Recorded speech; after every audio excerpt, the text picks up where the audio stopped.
a barn burner of a duel. Great duel. Just like last year, really, yeah.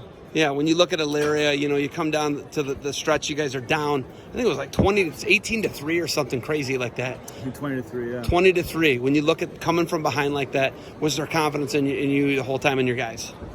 Well, there's always confidence in me and the guys. I knew kind of what we had coming up.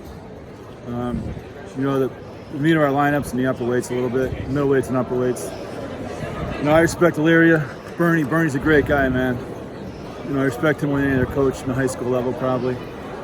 He does a good job, but our kids are. We had a rough year, man. A lot of different things happened, injuries, sickness, other things, and we still haven't got our full lineup in yet. And hopefully in 2 weeks in the sectional tournament we'll have our full lineup, and hopefully we got to win a state tournament again in another 3 or 4 weeks.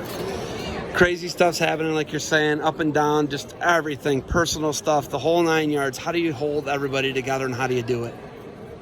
It's just.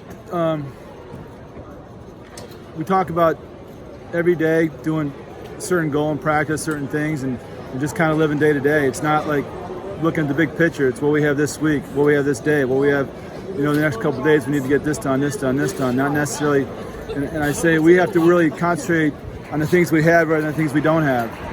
So we have to really, it's been a hard year that way to keep our kids together with injuries and sickness and everything else. So the kids actually did a great job, and our leaders stepped up today between Heffernan and Gallagher, and Luke G. I got a pin. Our heavyweight came through, Hightower. So we had some guys step up. Do you think that those super quads that you host, that's something I look at that I'm like, what is St. Ed's doing, man? These guys are crazy. Right. You bring Blair and you bring Simon the same day back to back, right. Man. I would do it again, and I'll do it next year because we already lined it up going next year. And the way I look at it is. What's the sense of doing this if we're not going to compete against the best? Really, honestly, we gotta gauge ourselves. We want to be the best we can. We want to beat those teams. They're pretty good right now, but we want to beat those teams. Really, kind of some of our younger guys are kind of shell shocked. So it's important for them to start getting wins this time of year and start getting. This is regular competition as opposed to wrestling Blair and Simon.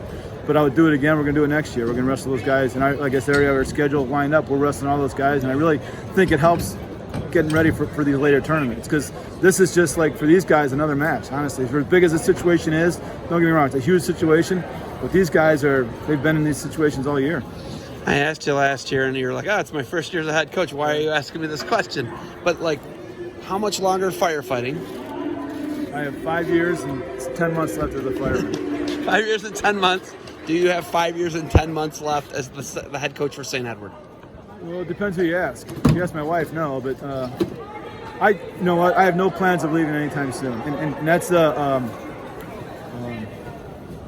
truth. It's about. I still like coaching every day. I still like being in the room every day. Some of the other stuff I don't like, but I love the in-room stuff every day. And I still think I'm pretty good at it, but. I don't want to leave the program high and dry, so I want to make sure we're in good shape before I do leave. And we got a couple of things in the works about financially and other things for the program, which we're working on. And I just want to make sure the program's in good shape before I do leave. Did you ever envision, when you went to Iowa City as a college kid, you came back to Cleveland, you're a firefighter, you're 5 years away from retirement. Did you ever envision that this sustainability of this program would be like this for St. Edward?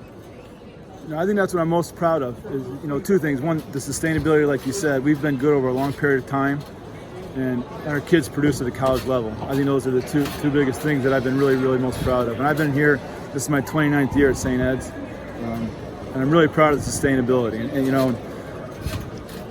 it all starts with our youth program that we have, and the majority of these kids that wrestle for us are from our youth program. And it comes from, Coach Seiko and Coach Agazzino, and these guys coming Monday, Tuesday, Wednesday, Thursday nights, and traveling all over the country with these young kids, and they get to St. Ed's, and they've been wrestling together for so long. So the sustainability is a huge thing, I think. I know guys that would lay in traffic for you. Ryan Kinley, Andy Robat, Jeremy Orski, guys Mike Tolar, guys I wrestled with in college. Why will everybody lay in traffic? Nick Nemeth, they'll lay in traffic for Coach Heff. Why is that? I never forget what it's like to be a 15 or 16-year-old kid. I'm a 53-year-old guy, and I never always keep in my mind of what a 15 or 16-year-old kid is trying to think. And and I always try to do what's best for them. Not necessarily what's best for me, because I really don't care about what happens to me personally in a situation like this, but I always remember with 15, 16, 17-year-old kid what I thought of when I was that age. And I said, you know, when I wrestled, I was pretty good sometimes, I was pretty bad sometimes.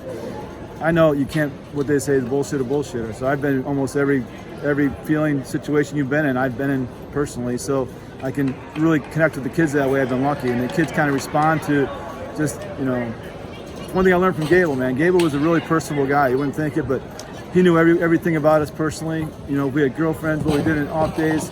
And I try to get these guys where I find out what makes them tick. And, you know, and I think that's really important if you're going to coach. Coaching is more than just showing up and doing practice every day. Coaching is about motivating kids and getting kids to do things that need to get them better. And each kid is different. That's the other thing I learned. Each kid's different. Not every kid you can say, you need to go run 6 miles. One kid's going to look at you like you're crazy, and the other kid's going to go do it. You just got to find what makes each kid tick. So that's you know, I'm lucky in that way. I think I was pretty good at it, but, you know, hopefully I just got to keep doing it. I know you got to get back to West Park and celebrate. You got anything else for me? No, thanks. Coach, congratulations. All right, thanks.